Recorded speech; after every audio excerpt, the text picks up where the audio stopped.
ukuthi azongena wayiphinda so ngiyofuna ukuyobheka ukuthi asefikile yini kulendlu engikhuluma come in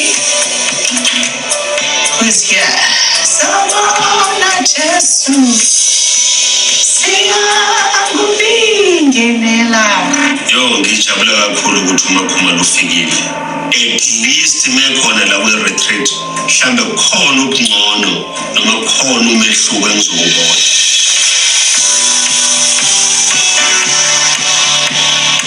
This is my room. Beautiful bathroom. Beautiful bathroom.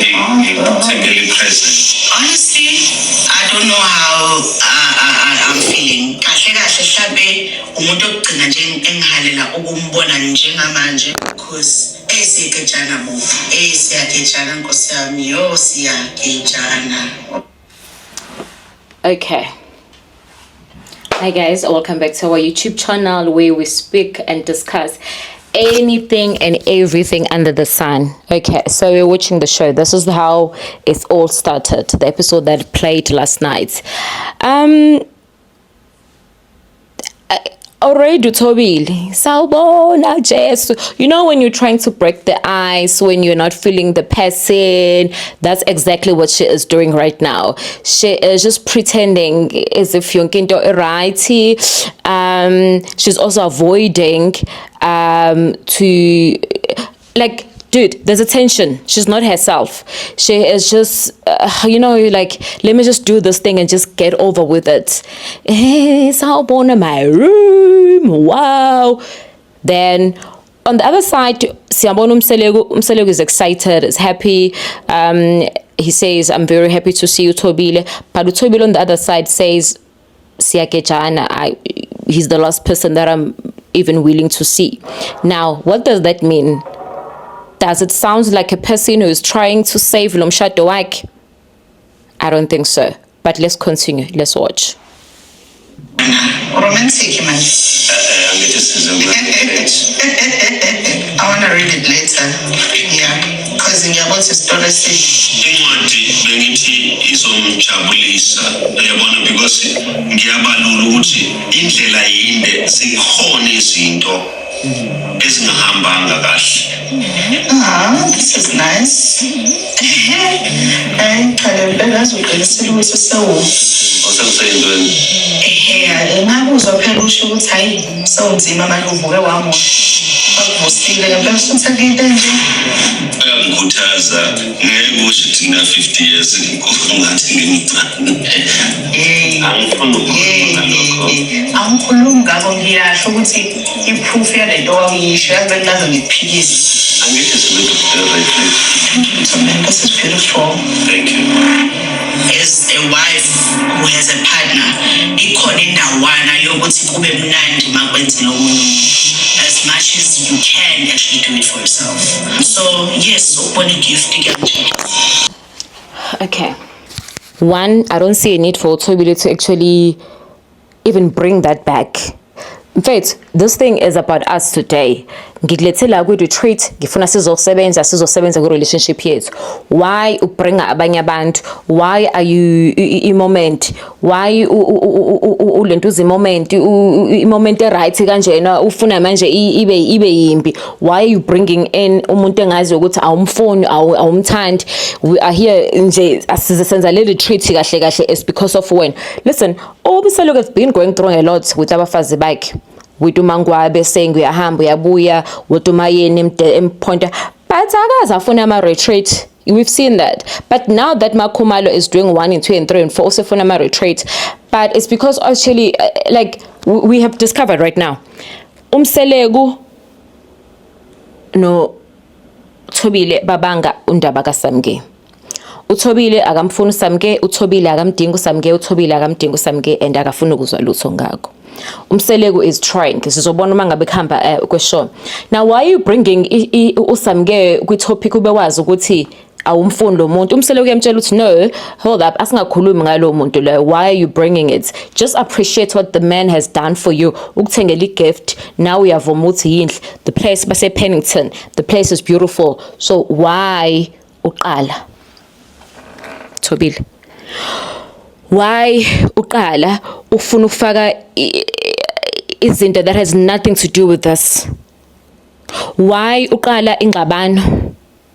Le ndoda iyazama nkosi yami. He's excited you are here, but wena at the same time you are bringing in abanye abantu. And then she goes saying ukuthi okay, she's excited ukuthi uthengeliwe isipho even though she can afford it. It's not about that, my darling. It's not about ukuthi afford noma afford. It's about the fact ukuthi your man has done 1 and 2 and 3 and 4 for you. There's no need to even say it, even though you can buy it for yourself. You are still spoiling the moment. Why are you spoiling the moment? Let's see what happens after. Le reaction ayenzayo ikhomba ukuthi there is something engingayenzi athi uMakhumalo ngiyenza. Mashobana, I hold a different view. It's okay, Mthobeni, ngicela singakhulumi. Okay. Ngicela ungangikhulumisi ngabantu. Ngifuna ukuxolisa ukuthi ngikhulumile ngabanye abantu because bengivalelekile, I was frustrated. Ngifuna ukuxolisa ukuthi from now onwards ngisaphinde ngikhulume ngalabo bantu. In fact kwafanele ngikutshele ngalelo langa is only that ingqondo yami njengoba ngagula nje ithatha isikhathi before izinto iprocess. I should not have involved labo bantu. Bengichaza ke ukuthi wena uzodraw in my absence indlela ozizwa ngayo bese sithatha from there. Uyangizwa? Sengiyabona. Kunokuthi kungathi khona ukuzwana, kungazuthi siyaxobana nje futhi kwakhona manje. So angiyiboni ke manje ukubaleka ukuthi ngiphente ngoba kade ngisho ukuthi ngizizwa kanjani. So ungangizwanga ngikhuluma ngeke ungizwe sengiphethe upende engingawazi ukuthi ngizoqala ukubhekisela futhi.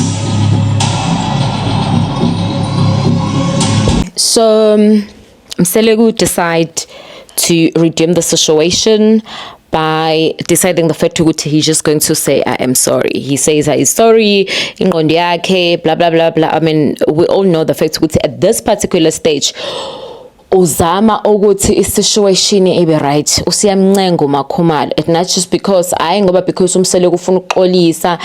Again, ayikho into exoliselayo. Angiyiboni into exolisela uMselegu. Mhlawumbe nge-wrong, but angiyiboni into exolisela uMselegu. Thobile brought the situation, brought the topic of uSamgay, and manje sengimele uMselegu axolise for what? But just for the fact ukuthi ufuna situation ike calm down, iqhubeke retreat, nokuthi uThobile must come back and be part of the family, and he's trying to play along, hence he's saying I am so sorry. Uyamtshela uThobile ukuthi ngicela siyophenda, uThobile does not want to paint. Uthi we've been through this, we've spoken about it. Yes, you've spoken about it, we've spoken about it. Yebo usushilo ukuthi 1 2 and 3 awuthandi, but uhlezi utshela mina njengamanje sizama amanye ama-means of us to try and work on this family. Sesibiza omunye umuntu sikhokhela imali sizopainta lana sizozama. Can you just play along, like Zama, just try and play along, just be part of it, just play along, do it even though uzukuthi ngazuthi awufuni ukuthi ukwenze. So this is where the party ke yamSelegu ke noThobile end up corner today on the show that we've watched. Now we're going to go to the other session where Ebona Umangwabe. But right now, let me just say thank you so much for tuning in. Please make sure that you do watch my advert. I'm going to be posting a second video just now where now we look towards the end of the show, where we look when Umselegu is ekhuluma noMangwabe, and then we look at Tumacele. So we are done with the Thobile parts. This was the first portion of the show, and please make sure that you do subscribe, and please make sure you do watch my adverts. Angifuna ukufana zifana nale ntombazane le PPL le yami Nigeria went kamalai uba le YouTube iyakhala lethi arabuka adverts ngicela nje ngaze ngifike lapho, bukani ama adverts kumahhala ukwabuka. Yeah, ngimahhala. Pressani like, shayana ama comment, asibonisane ngicabangani ne nithini bomamu. Hayibo guys. ngifuna ukwenza ivideo yalosisi lona obulawa i-BBL, and then also we're gonna have a topic, not a topic, we're gonna speak about, look at that woman lona okade ingane ingena imali bedla. Hayi yazini kufanele sikhulume ngalo Mandisi. Was it Mandisi Nchingana, the one, the gay guy, I don't know what is gay, whatever, because that day he posted kids, like I don't know, the one who ends Anyway, thanks so much for tuning in. Let me see you in the next video.